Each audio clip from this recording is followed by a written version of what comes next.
Ang kwentong ito ay hango sa totoong buhay. Karanasan ito ni Joby. Taong 1987, Malitbog, Southern Leyte.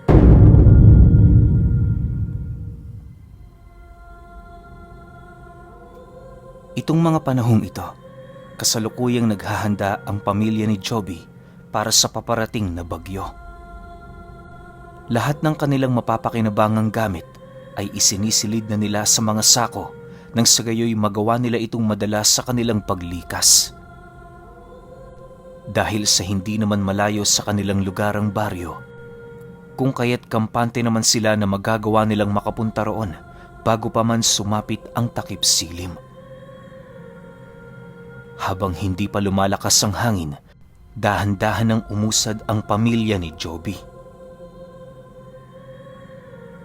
Sa pagbagtas nila ng daan, may mga nakakasabayan silang mga kababaryo na tutungo rin sa lugar na madalas nilang pinaglilikasan.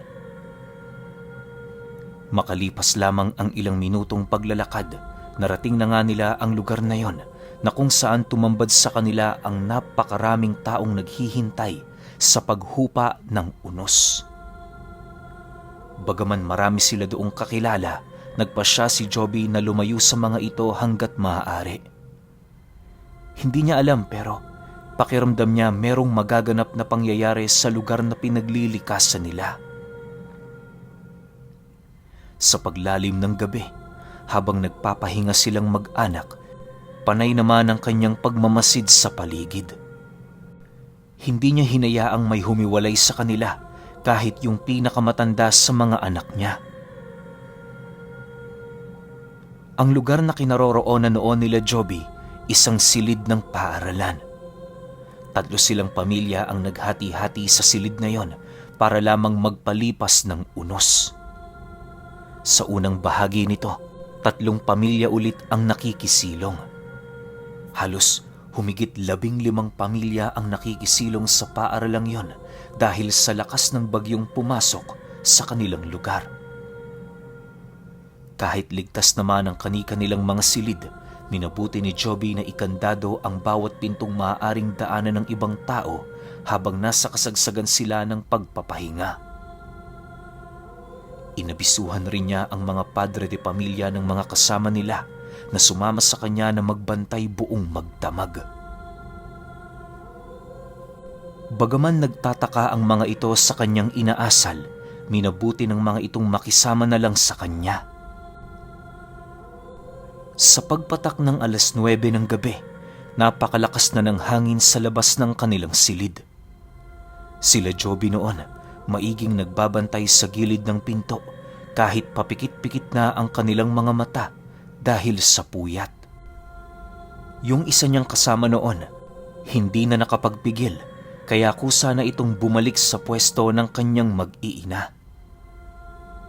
Nang dumating na sa puntong nag-iisa na lamang si Jobing nagbabantay, meron siyang nasipat na isang lalaking nakatitig sa kanya sa harapan ng silid na kanilang kinaroroonan. Bagaman normal ang mga mata nito, nakapagtatakang hindi yun kumukurap sa kabila ng napakalakas na pagbuhos ng ulan sa kanyang kinaroroonan. Maya-maya pa, sa hindi inaasahang pagkakataon, dahan-dahan yung naglakad patungo sa harapan ng kanilang silid na animoy hindi iniinda ang napakalamig na simoy ng hangin. Sa pagpapatuloy ng pagmamasid ni Joby sa lalaking yon, laking gulat na lamang niya nang masipat niya itong unti-unting naglaho sa harapan niya. Kisap mata lang noon ang pagitan nang hindi niya na yun magawa pang masilayan. Dahil sa pangyayari, dali-dali naman siyang tumungo sa kinaroroonan ng kanyang mag-iina. Habang naglalakad siya, may napapansin siyang dumadaan-daan sa bintana ng paaralan. Kahit anong gawin niyang pagmamasid sa nilalang na yon, tila bang bigo siyang yon ay masilayan. Natigil lamang ang ganoong pagpaparamdam nang puwersahan na niyang ginising ang kanyang asawa habang nagwiwika dito ng, "Gising! Gising! Yung mga anak natin bantayan mo. Merong nangyayaring hindi tama sa lugar na to. Matapos niyang makapagsalita, pasimple naman niyang binunot sa gilid ng sako ang talibong na kanyang hinasa bago sumapit ang bagyo. Nang mahawakan niya na ito, dali-dali naman siyang bumalik sa gilid ng pinto para makiramdam at magmasid sa kanilang paligid. Makalipas pa ang ilang minuto, wala na siyang ibang nasisilayan maliban sa napakalakas na buhos ng ulan. Inakala niya noong hindi na babalik ang nilalang na nagparamdam sa kanya, kung kaya't ang ginawa niya, muli niyang ibinaba ang tangan-tangan niyang talibong. Taimtim din siyang nagdasal noon sa paniniwalang kapag ginawa niya ang bagay na yon, kusa siyang lalayuan ng masasamang elemento. Subalit hindi pa man tapos sa pagrorosaryo itong si Joby, bigla na namang may dumaan sa labas ng kanilang silid na dalawang nilalang na merong mga talukbong na kulay itim. May hawak-hawak ang isa sa mga ito na sanggol na merong sumasayad na pusod sa sahig. Pagtitig dito ni Joby, halos hindi niya maiwasang makaramdam ng takot sa kanyang katawan, gawa ng alam niya sa kanyang sarili na patay na ang sanggol na yon. Nasisiguro din niya, hindi pa kabuwanan ng sanggol na yon noong magawa niya yung makita. Bago pa man tuluyang makalagpas ang dalawang nilalang na nakatalukbong sa silid nila, bahagya yung tumigil sa harapan ng pinto na kanyang binabantayan habang nagwiwika ang isa sa mga ito ng, "Matulog ka na. Lagi mong tatandaan, ano man ang nasilayan mo ngayon, mas mainam na iwan mo na lamang sa silid na ito. Para din yan sa kaligtasan mo, lalong-lalo na sa pamilya mo." Matapos nitong makapagwika, agad naman itong ipinagpatuloy ang kanilang paglalakad. Si Joby naman noon, nanatiling tulala habang panayang panginginig ng kanyang buong katawan. Halos hindi niya kasi akalain na makakasilay siya ng ganoong nilalang sa kanilang paglikas. Bukod sa unang beses niya lamang yung masilayan, ni minsan hindi niya inakalang totoo ang mga usapin tungkol sa mga nilalang na kagaya ng mga aswang at engkanto. Sa pagbalik ng katahimikan sa paligid, wala nang nagawa si Joby kundi ang mapahandusay sa sahig. Dahil sa labis na kaba at takot na kanyang nararamdaman, kung kaya't buong magdamag na natili siyang gising at nagbabantay. Kinaumagahan, pagtila ng ulan sa kanilang lugar, agad naman silang nagsibalik sa kani-kanilang mga tahanan.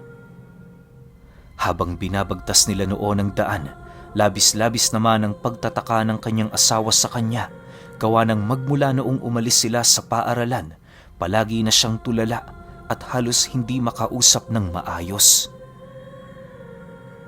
Inakala naman ng asawa niyang dahil lang yun sa bagyo, kung kaya't binigyan ito ng panahon si Joby na bumalik sa dati niyang wisyo. Subalit sa paglipas pa ng mga araw, tila bang mas lalo lang lumalala ang karamdaman nito. Nang wala ng pagpipilian ng kanyang asawa, nagpasya na yung ipakonsulta siya sa albularyo. Sa halos humigit 2 beses na pagpapagamot sa kanya, hindi pa rin gumagaling itong si Joby. Ayon sa albularyong tumingin sa kanya, dumanas siya ng labis na takot na umepekto sa kanyang utak. Ang kinakailangan niya noon, matagal na pahinga para makabawi. Nang mapag-alaman naman ng kanyang asawa ang kinakailangan nitong gawin, kung kaya't ito na muna ang dumiskarte para sa kanilang pamilya pansamantala, habang nagpapahinga pa ang kanilang padre de pamilya. Sa paglipas ng mga araw, linggo at mga buwan, kahit papaano natutuwa na ang asawa nitong si Joby, gawa ng nakikita na nito ang kanyang pagbabago. Bago pa man sumapit noon ang araw ng Disyembre, tuluyan na nga siyang gumaling at nakabalik na sa trabaho. Bagaman matagal ng panahon ang lumipas magmula noong nangyari sa kanya ang insidenteng yon, nakatatak pa rin ito sa kanyang isipan. Medyo natatakot pa siyang ibahagi ang kanyang mga nasilayan sa kanyang asawa sa kadahilan ng iniisip niya ang nilalang na nagbigay babala sa kanya. Kung hindi nagkakamali noon si Joby, ang babala nito ay habang buhay niyang dadalhin kung ayaw nilang malagay sa peligro. Subalit ang inaakala niyang habang buhay niyang sikreto, hindi niya inaasahang malapit na niyang ibunyag sa napakaraming tao. Pagsapit ng pista sa kanilang baryo, kagaya ng kanilang mga kakilala at kaibigan, naging abala din sila Joby sa paghahanda ng mga pagkain sa kanilang tahanan. Lahat ng mga kakilala nilang dumaraan sa bahay nila ay inaabutan nila ng pagkain bilang pakikiisa na rin sa nagaganap na pista. Si Joby naman noon at ang mga kaibigan niya, kaliwat kanan ang dinadaluhang inuman gawa ng marami sa kanilang nagyayaya. Dala ng sobrang pagkalasing, kung ano-ano na ang paksang kanilang tinatalakay. Nang dumating na noon sa usapin ukol sa mga aswang, buong pagmamalaki namang ibinida ni Joby ang kanyang karanasang pinagdaanan noong bagyo. Matapos naman itong marinig ng kanyang mga kaibigan, bigla naman yung napatahimik ng sa hindi malamang dahilan. Makalipas lamang ang ilang minuto, merong isa sa mga kaibigan niya ang lumapit sa kanya habang pabulong na nagwiwika ng, "Joby, noong nagkasakit ka, meron talaga kaming nakitang babae na wakwak ang tiyan tapos paanod-anod sa sapa. Inakala naming inatake ito ng mabangis na hayop, pero mariin yung tinutulan ng albularyo. Kung totoo man nga yung mga bagay na inilalahad mo, paniguradong yan ang nag-iisang rason kung bakit namatay ang babaeng yon." Nang marinig naman niya ang sinabi nito, tila bang biglang nanumbalik ang dati niyang wisyo. Sa isang iglap, kinabahan siya ng husto na halos mawala na ng lakas ang kanyang mga binti para makatayo.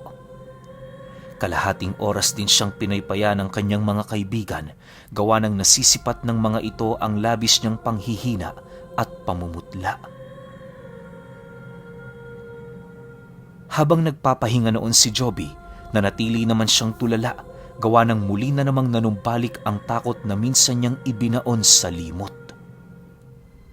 Maya-maya pa, nang medyo kumalma na siya, pilit naman siyang tumayo habang nananatiling walang imik. Dahan-dahan niya noong tinipo ng kanyang mga kaibigan upang abisuhan ng mga ito na wala silang narinig o nalaman sa kanyang naikwento. Nagdahilan din siyang baka nagkataon lang ang lahat at purong gawa-gawa lamang ang kanyang ibinahaging istorya. Akala ni Joby makakalusot na siya pero nagkamali siya. Sa paglalim ng gabi noong araw na yon, habang patuloy silang nagkakasiyahan, muli na naman niyang nasipat ang pagdaan ng dalawang misteryosong nilalang. Nakatalukbong ang mga ito ng kulay itim na tela at harapan yung dumaan sa lugar na pinag-iinuman nila. Dahil sa mga bagay na kanyang nasilayan, unti-unti namang bumaba ang tama ng alak sa kanyang katawan. Makalipas pa ang ilang minuto, nagpaalam na siya sa kanyang mga kainuman, subalit hindi pa rin yun pumayag. Wala naman siyang magawa kundi ang makisama, gawa ng may posibilidad na magalit ang mga ito sa kanya. Sa pagpapatuloy ng kanilang pagsasaya, pilit naman niyang ibinabaling sa ibang bagay ang kanyang wisyo.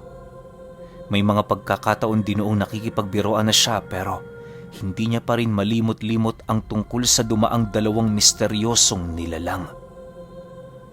Maya-maya pa, nang akmang tatagay na siya, nakarinig siya ng malalim na paghinga sa kanyang likod at kasabay nito ang pagwika ng isang lalaking may garugal na boses na nagsasabi ng, "Ano ang nangyari sa napag-usapan natin, Joby? Mukhang nilabag mo ata. natatandaan mo pa ba ang babala ko sa'yo? Dahil sa sinabi ng nilalang na yon, agad naman niyang naitapon ang hawak-hawak niyang inumin. Paglingon niya sa kanyang likod, pasigaw naman siyang sumagot sa nilalang ng, "Hindi ko sinasadya. Nadulas lang ako. Bigyan mo pa ako ng pagkakataon. Pakiusap. Hindi ko na uulitin ang pagkakamali kong yun."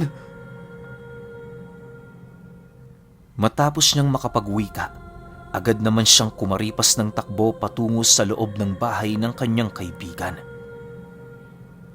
Dahil sa ipinakitang asal noon ni Joby, agad naman siyang sinundan ng kanyang mga kainuman para pakalmahin.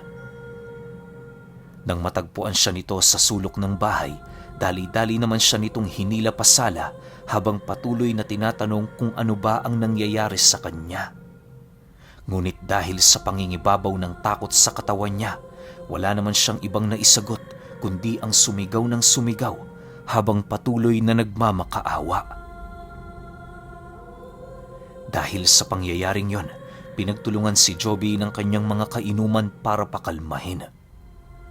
Inilahad ng mga ito sa kanya na hanggat naroon sila walang makakagalaw sa kanya.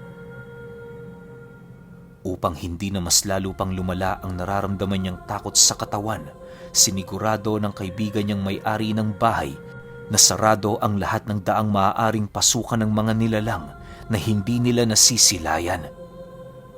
Dali-dali din itong pinuntahan ang bahay ng kakilala nitong manggagamot, gawa ng hindi naman yun gaanong kalayuan sa kanilang lugar. Sa pagbalik ng kaibigan ni Joby, kasama naman ito ang matandang albularyong merong bitbit na mga pangontra.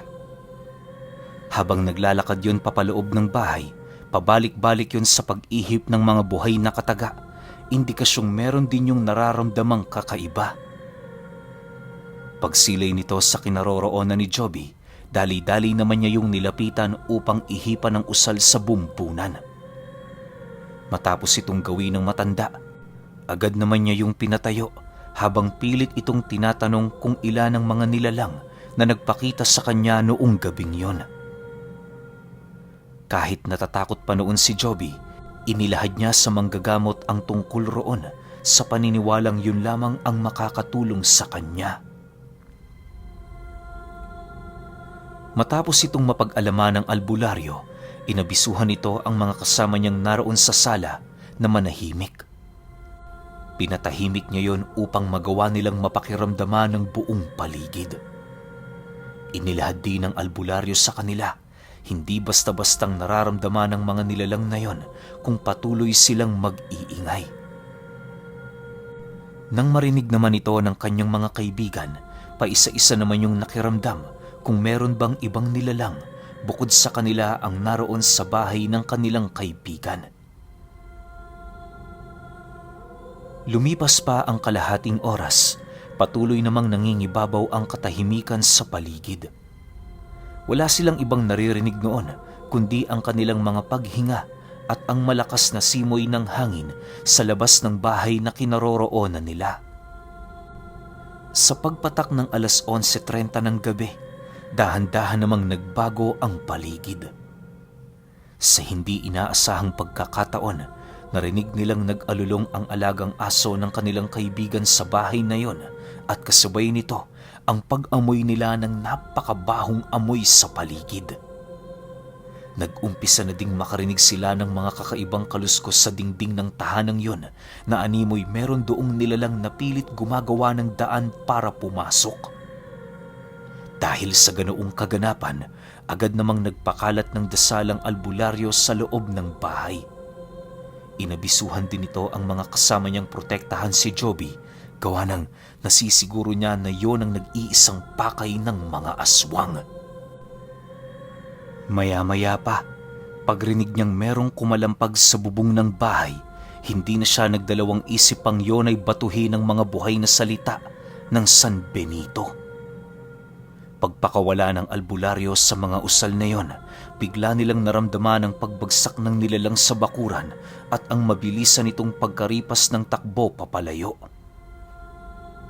Sa pagramdam ng albularyong nanghihina na ang dalawang aswang na nagpupumilit gumambala, Agad naman niyang nilapitan si Joby para yon ay kausapin ukol sa naisip niyang plano. Pagpasok ng albularyo sa silid na kinaroroonan nito, dali-dali naman niyang iniangat ang ulo nito habang nagwiwika ng, Joby, gusto mo ba silang mamatay ngayon mismo? Kapag napaslang na natin sila rito, nasisiguro ko sa iyo magiging malaya ka na sa bangungot na minsan ang sumira ng ulo mo. Kung meron ka pang lakas para kaharapin ito, tumayo ka dyan. May panahon sa pagiging duwag at meron ding panahon para maging matapang. Huwag mong hayaang madamay pa sa sigalot na ito ang pamilya mo. Matapos nitong makapagwika, matyaga naman itong hinintay ang magiging sagot ni Joby. Naniniwala ang matanda na kahit sinong lalaki sa mundo, kapag nakataya na ang buhay ng kanyang pamilya, magiging matapang ito. Sa pagpapatuloy ng pagramdam ng albularyo kay Joby, nasipat naman niya yung unti-unting tumatayo habang nananatiling tahimik. Paglapit nito sa kanya, nanginginig naman yung sumagot ng,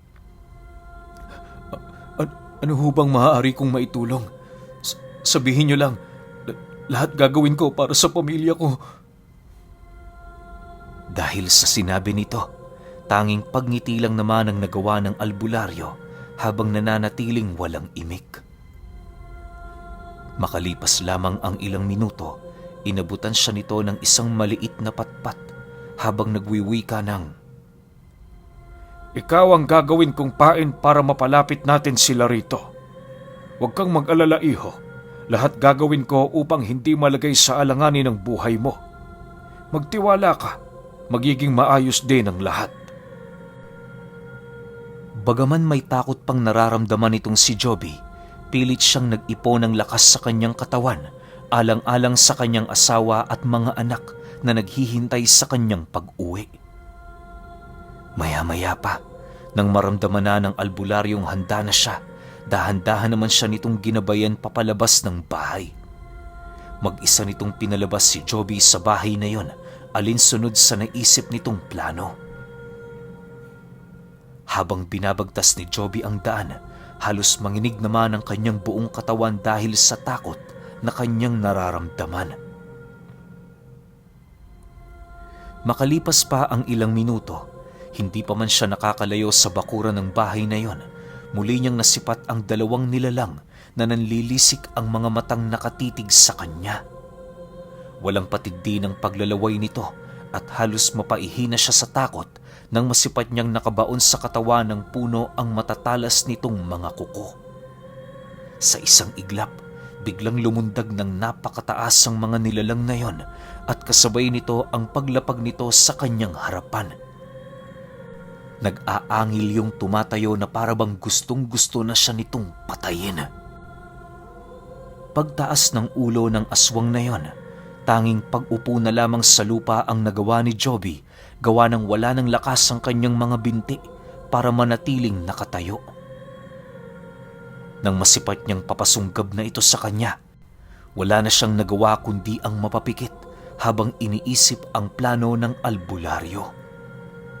Subalit, bago pa man siya magawang masunggaban ng dalawang nilalang, naunahan na itong matigalpo ng matanda. Hindi ito pinakawala ng albularyo hanggang sa dumating ang puntong tuluyan ng nanghina ang dalawang aswang na siyang naging sanhi ng pagkaparalisa ng kani-kanilang mga katawan. Pagsilay naman ni Joby na naghihikahos na ang dalawa para lumaban, dali-dali naman siyang gumapang pabalik sa loob ng tahanan. Makalipas lamang ang ilang minuto, hindi na din pinatagal ng matandang albularyo ang buhay ng dalawang aswang. Lahat ng mabibigat na parusang maisip nito ay ipinataw niya sa mga nilalang para naman kahit papaano magawa niyang maipaghigante itong si Joby.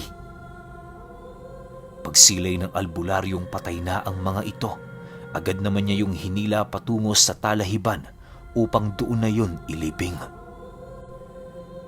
Para mas lalong mapadali ang kanyang trabaho, inutusan nitong tumulong sa kanyang ginagawa ang mga kaibigan ni Joby. Bale, yun din ang nagsilbing daan ng albularyo upang magkaroon ng saksi sa pangyayaring yon. Magmula noong napaslang na nito ang dalawa, kahit papaano unti-unti nang naging maginhawa ang buhay ng padre de pamilyang tinulungan niya. Inilahad din ng albularyo kay Joby, pinaglalaruan lamang siya ng mga aswang na yon, gawa ng nasisiguro nito na walang sikretong hindi nabubunyag sa mundo ng mga tao. Dagdag pa nito na, kung nagpatuloy ang ganoong sitwasyon sa kanyang buhay, maaaring madamay ang buhay ng kanyang mga anak. Maliban kasi sa meron na yung mga marka, naghihintay lang din ang 2 aswang na meron doong mabuntis upang magawa na nilang maisakatuparan ng kanilang mga pakay. Sa paglipas pa ng mga taon, kahit papaano unti-unti nang kinalimutan ni Joby ang tungkol sa kaganapang yon.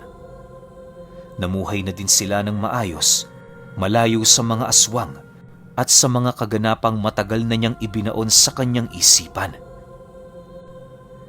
At isa sa mga binura niya sa kanyang memorya ay noong nakasilay siya ng 2 aswang na merong tanga na sanggol na bulwak ang bituka.